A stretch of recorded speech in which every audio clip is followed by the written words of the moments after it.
guys, very pleasant morning to all of you. This is Avinash Yadav from Ananya academy. मेरे प्यारे बच्चों, जैसा कि मैंने आपको पहले से ही बताया है कि इस समय 2020 सीटेट एग्जामिनेशन की जो डेट आ गई है उसी को ध्यान में रखते हुए अनन्या अकेडमी के सारे जो टीचर्स हैं वो लगातार आप तक वीडियोस पहुंचा रहे हैं।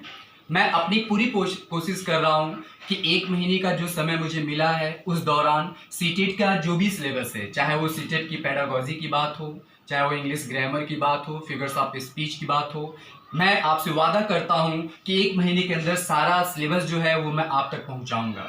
मेरे प्यारे बच्चों, आज का जो टॉपिक है वह इंग्लिश पेडागोजी का सबसे इंपॉर्टेंट टॉपिक माना जाता है और वो टॉपिक है एनसीएफ 2005। प्यारे बच्चों, आपको पता है आप जितने भी प्रीवियस एग्जामिनेशंस के पेपर्स को उठाकर देखिए तो एनसीएफ का एक ना एक क्वेश्चन जरूर आया होता है। एनसीएफ एक ऐसा इंपॉर्टेंट टॉपिक है, वो चाहे हिंदी पेडागोजी हो, चाहे वो मैथ्स पेडागोजी हो, चाहे ईवीएस पेडागोजी हो या फिर इंग्लिश पेडागोजी हो, एनसीएफ का एक क्वेश्चन जरूर आता है। मैं आज आपको एनसीएफ से जुड़ी हुई कुछ ऐसी रोचक और बहुत ही इंपॉर्टेंट बातें बताऊंगा जो बहुत कम लोग जानते हैं। प्यारे बच्चों, एनसीएफ 2005 तो सबने जाना है, एनसीएफ 2005 को किताबों ने भी लिखा है, लेकिन कुछ बातें ऐसी हैं जो बहुत कम लोग जानते हैं। प्यारे बच्चों, एनसीएफ जिसका आप जानते हैं, कभी कभी इसका एग्जाम में फुल फॉर्म पूछ लेता है कि एनसीएफ किसको कहते हैं या इसका फुल फॉर्म क्या है। तो प्यारे बच्चों, एनसीएफ 2005, एनसीएफ का मतलब नेशनल करिकुलम फ्रेमवर्क। एक बार फिर से बता दूं, आप इसको रट लीजिए, याद कर लीजिए कि एनसीएफ का फुल फॉर्म क्या होता है, नेशनल करिकुलम फ्रेमवर्क। याद हो गया प्यारे बच्चों? Very good. अब देखिए, नेशनल करिकुलम फ्रेमवर्क की जो शुरुआत थी, आपको ये बहुत ही इंपॉर्टेंट बात बताने जा रहा हूं, ये आपको पता होना चाहिए कि इसकी जो शुरुआत थी वो एनसीईआरटी ने की थी। एनसीईआरटी आज जानते हैं कि आज के समय में जितनी भी वो चाहे सीबीएसई की बुक्स हो, एसएससी की बुक्स हो, एनसीईआरटी की ही किताबें चलती जा रही हैं। और एनसीईआरटी ने एनसीएफ का गठन क्यों किया या फिर एनसीईआरटी को एनसीएफ की जरूरत क्या पड़ी, क्यों पड़ी, यह आपको जानना बहुत जरूरी है। तो सबसे पहले कभी कभी ये भी एग्जाम में पूछता है कि एनसीईआरटी का फुल फॉर्म क्या होता है। तो एनसीईआरटी का फुल फॉर्म क्या होता है प्यारे बच्चों? National council of educational research and training. एक बार फिर से आप इसको रट लीजिए, याद कर लीजिए, national council of educational research and training. ठीक है प्यारे बच्चों, वेरी गुड। अब देखिए, सबसे बड़ी बात है, सबको तो ये पता है, किताबों ने भी लिखा है कि एनसीएफ की जो शुरुआत है वह 2005, जबकि ऐसा नहीं है। NCF has been already published, ये पहले ही पब्लिश हो चुका था और इसकी पब्लिशिंग की जो डेट है वो मैं आपको एक बार बता दूं, एग्जाम में ये पूछा जाता है या इस बार जरूर आ सकता है कि एनसीएफ जो है वो ऑलरेडी पब्लिश हो चुका था। कब? 1975 पहली बार, दूसरी बार 1988, तीसरी बार 2000। प्यारे बच्चों, आपको याद करना पड़ेगा, इसको रटना पड़ेगा। पहली बार ये कब हुआ? 1975 यानी 1975, दूसरी बार 1988 और तीसरी बार 2000। यह आपका जो एनसीएफ 2005 है, यह आपका चौथा संस्करण है।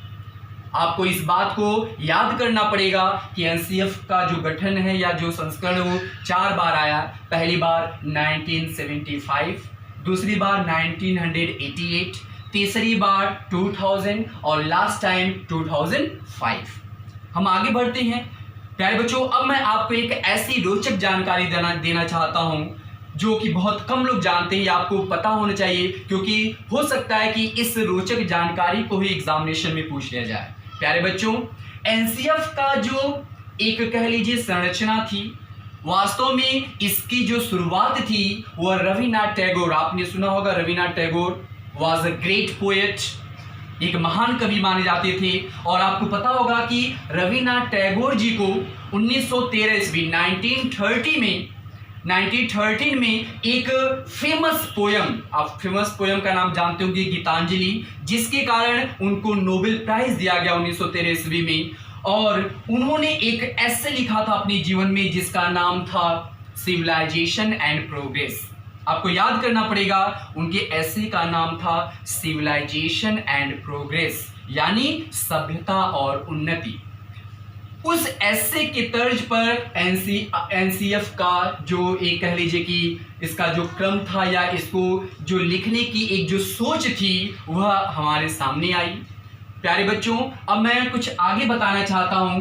देखिए, सबसे बड़ी बात है, ये भी बहुत कम लोग जानते हैं कि it begins with a quotation from Tagore's essay civilization and progress. अभी मैंने आपको बताया कि इसकी जो शुरुआत थी वह टैगोर जी की, रविन्द्रनाथ टैगोर के एक फेमस एसे जिसका नाम था सिविलाइजेशन एंड प्रोग्रेस, उससे इसको लिया गया था, इसके कोटेशन से लिया गया था। इसके बाद इसका जो ट्रांसलेशन था, ये बहुत इंपॉर्टेंट है, ये आपको पता होना चाहिए कि आपका एनसीएफ जो है, आपको ऐसा नहीं, ये आपको पता होगा कि इसको हिंदी में लिखा गया, इंग्लिश में लिखा गया, उर्दू में लिखा गया, ऐसा नहीं। वास्तव में एनसीएफ को 22 लैंग्वेजेस का मतलब बहुत बड़ी बात होती है, इसको 22 भाषाओं में लिखा गया। और सबसे बड़ी बात है, 22 भाषाओं के साथ साथ इसको 17 स्टेट्स का मतलब 17 राज्यों में इसको आज हम पढ़ते और पढ़ाते हैं। तो प्यारे बच्चों, कुछ ऐसे रोचक तथ्य जो आपको पता होने चाहिए। सबसे बड़ी बात एक बार फिर से आपको रिपीट कर दूं कि एनसीएफ को जो ट्रांसलेशन की बात है, एनसीएफ को ट्रांसलेट करने की बात है, तो इसको 22 भाषाओं में ट्रांसलेट किया गया और इसको 17 राज्यों में आज हम पढ़ते और पढ़ाते हैं। प्यारे बच्चों, डियर स्टूडेंट्स, अब मैं आपको बताना चाहता हूं कि वास्तव में एनसीईआरटी ने एनसीएफ का गठन क्यों किया। आखिर क्या जरूरत पड़ी एनसीईआरटी को कि वह एनसीएफ को अस्तित्व में लाए, हमारे कैरिकुलम में, हमारे पाठ्यक्रम में इसको लाए। तो प्यारे बच्चों, आपको ये जानना बहुत जरूरी है, इससे भी बहुत सारे क्वेश्चंस बनते हैं। तो मैं आपको बताना चाहता हूं कि एनसीएफ क्यों आया अस्तित्व में, या फिर ये हमारे जो इंडियन एजुकेशन सिस्टम है उसमें ये क्यों आया। तो सबसे पहले है रेड्यूसिंग स्ट्रेस। रेड्यूस का मतलब होता है कम करना।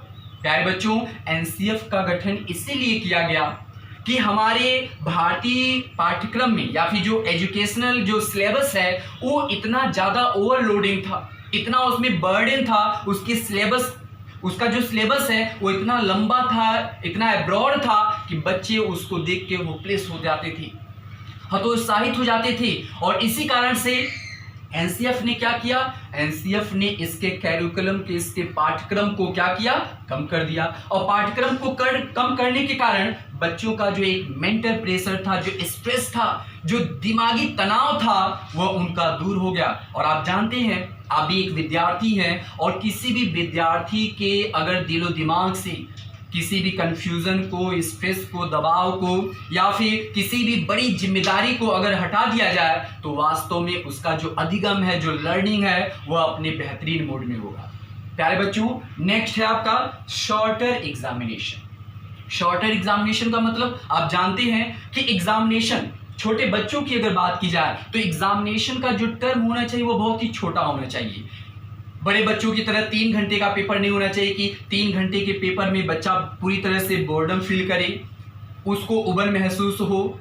इसलिए छोटे बच्चों का जो एग्जामिनेशन का जो एक तरीका होना चाहिए एनसीएफ के अनुसार, वो बहुत ही छोटा होना चाहिए ताकि बच्चा कम समय में बेहतर तरीके से वह अपनी बौद्धिक क्षमता का उपयोग कर सके। नेक्स्ट है आपका allowing children to ask question.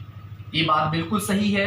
आज आप जानते हैं कि जो हमारी भारतीय शिक्षा पद्धति है वह बिल्कुल बाल केंद्रित है, वह बिल्कुल चिल्ड्रेन स्ट्रेट आपका एजुकेशन सिस्टम है। और कहीं ना कहीं इस सिस्टम के कारण आज बच्चे जो हैं वह बिल्कुल कामयाब होते जा रहे हैं, उनकी जो बौद्धिक क्षमता है वह विकसित होती जा रही है। क्यों? क्योंकि कक्षा में जब कभी कोई भी टीचर या अध्यापक पढ़ाने के लिए जाते हैं तो पढ़ाने के दौरान उनको पूरी कोशिश करनी चाहिए कि वह इस प्रकार का एटमॉस्फेयर क्रिएट करें ताकि प्रत्येक बच्चे को प्रश्न पूछने का मौका मिले। आप जानते हैं कि जब बच्चे को अधिक से अधिक मौका मिलेगा प्रश्न पूछने का तो उसकी जो हेजिटेशन है वह दूर होगी, उसकी बौद्धिक क्षमता विकसित होगी, वह अपने आप को एक ऐसे जगह पे पाएगा जहां पे उसको कामयाबी बहुत नजदीक महसूस होगी। नेक्स्ट है आपका इनकरेजिंग चिल्ड्रेन, बिल्कुल सही है। हमेशा हर अध्यापक को चाहिए, एनसीएफ कहता है कि हर अध्यापक को अपनी कक्षा के दौरान प्रत्येक विद्यार्थी को प्रोत्साहित करना चाहिए, हमेशा बच्चे को मोटिवेट करना चाहिए। मैं देखता हूँ मैक्सिमम जो टीचर्स होते हैं वो कक्षा के दौरान बच्चों को हतोत्साहित कर देते हैं, वो नेगेटिव पनिशमेंट देते हैं। ऐसा कुछ भी नहीं है। हमारी भारतीय शिक्षा पद्धति में तो पनिशमेंट का कोई स्थान ही नहीं है। बच्चा चाहे वो कमजोर हो, चाहे वो बच्चा बहुत तेज हो, बच्चे को हमेशा प्रोत्साहित करिए, उसको मोटिवेट करिए और इतना मोटिवेट करिए कि आपके उचित मार्गदर्शन में वो बच्चा कामयाब हो जाए। नेक्स्ट है आपका शॉर्टर सिलेबस। जैसा कि मैंने पहले आपको बताया कि एनसीएफ की जो सबसे बड़ी देन है हमारे एजुकेशन सिस्टम को, वो क्या है? Shorter syllabus. पहले जब इसका गठन नहीं हुआ था, सिलेबस इतने अब्रॉड, इतने डिफिकल्ट होते थे, इतने बड़े होते थे कि बच्चा उसमें ओवरलोडेड हो जाता था और इतना ओवरलोडेड हो जाता था कि वास्तव में वह उसके अंडर प्रेशर में कभी भी अपनी बौद्धिक क्षमता का अच्छे से उपयोग नहीं कर पाता था। तो एनसीएफ ने क्या किया? सबसे पहले उसने जो भी कैरिकुलम था, जो भी सिलेबस था, उसको उसने शॉर्टर कर दिया, छोटा कर दिया। लास्ट है आपका connecting knowledge to life. Very very important. Connecting knowledge to life का मतलब कि आज की जो एजुकेशन प्रणाली है, आज की जो शिक्षा की प्रणाली है, वास्तव में ऐसी होनी चाहिए ताकि बच्चा अपने आप को क्लासरूम के साथ साथ बाहरी वातावरण को, बाहरी जन को वह क्या कर सके? अपनी उस शिक्षा से जोड़ सके।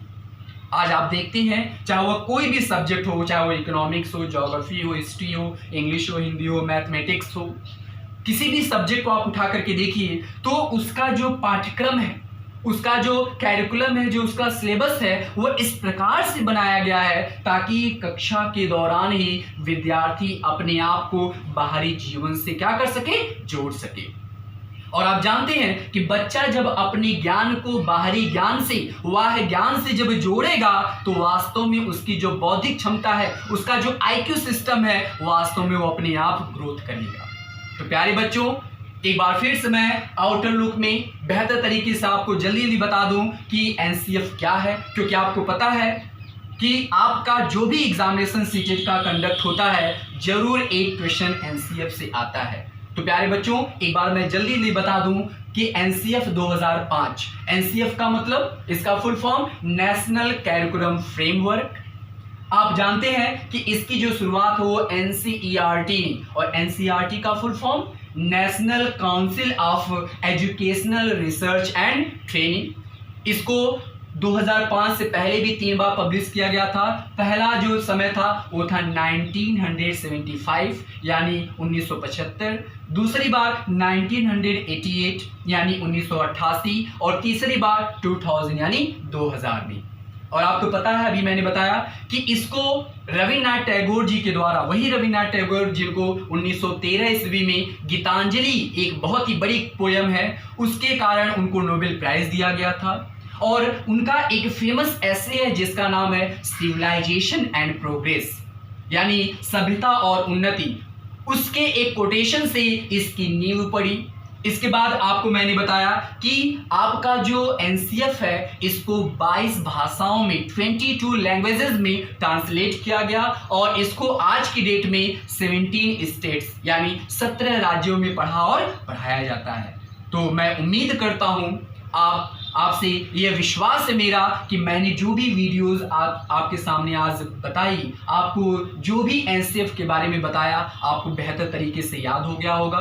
प्यारे बच्चों, इसी उम्मीद के साथ कि आपका जो भविष्य है वह उज्जवलमय हो, अनन्या एकेडमी का जो एक स्लोगन है सब पढ़ो सब बढ़ो, उसको आपको सार्थक करना है, चरितार्थ करना है। और इसी उम्मीद के साथ एक बार फिर से मैं आपके सामने एक वीडियो लेकर के आऊँगा, एक ऐसा टॉपिक लेकर के जो कि आपके सीटेट में जरूर से आता है। इसके लिए आपको थोड़ा सा इंतज़ार करना पड़ेगा। तब तक के लिए सबक खुदा हाफिज़, थैंक यू।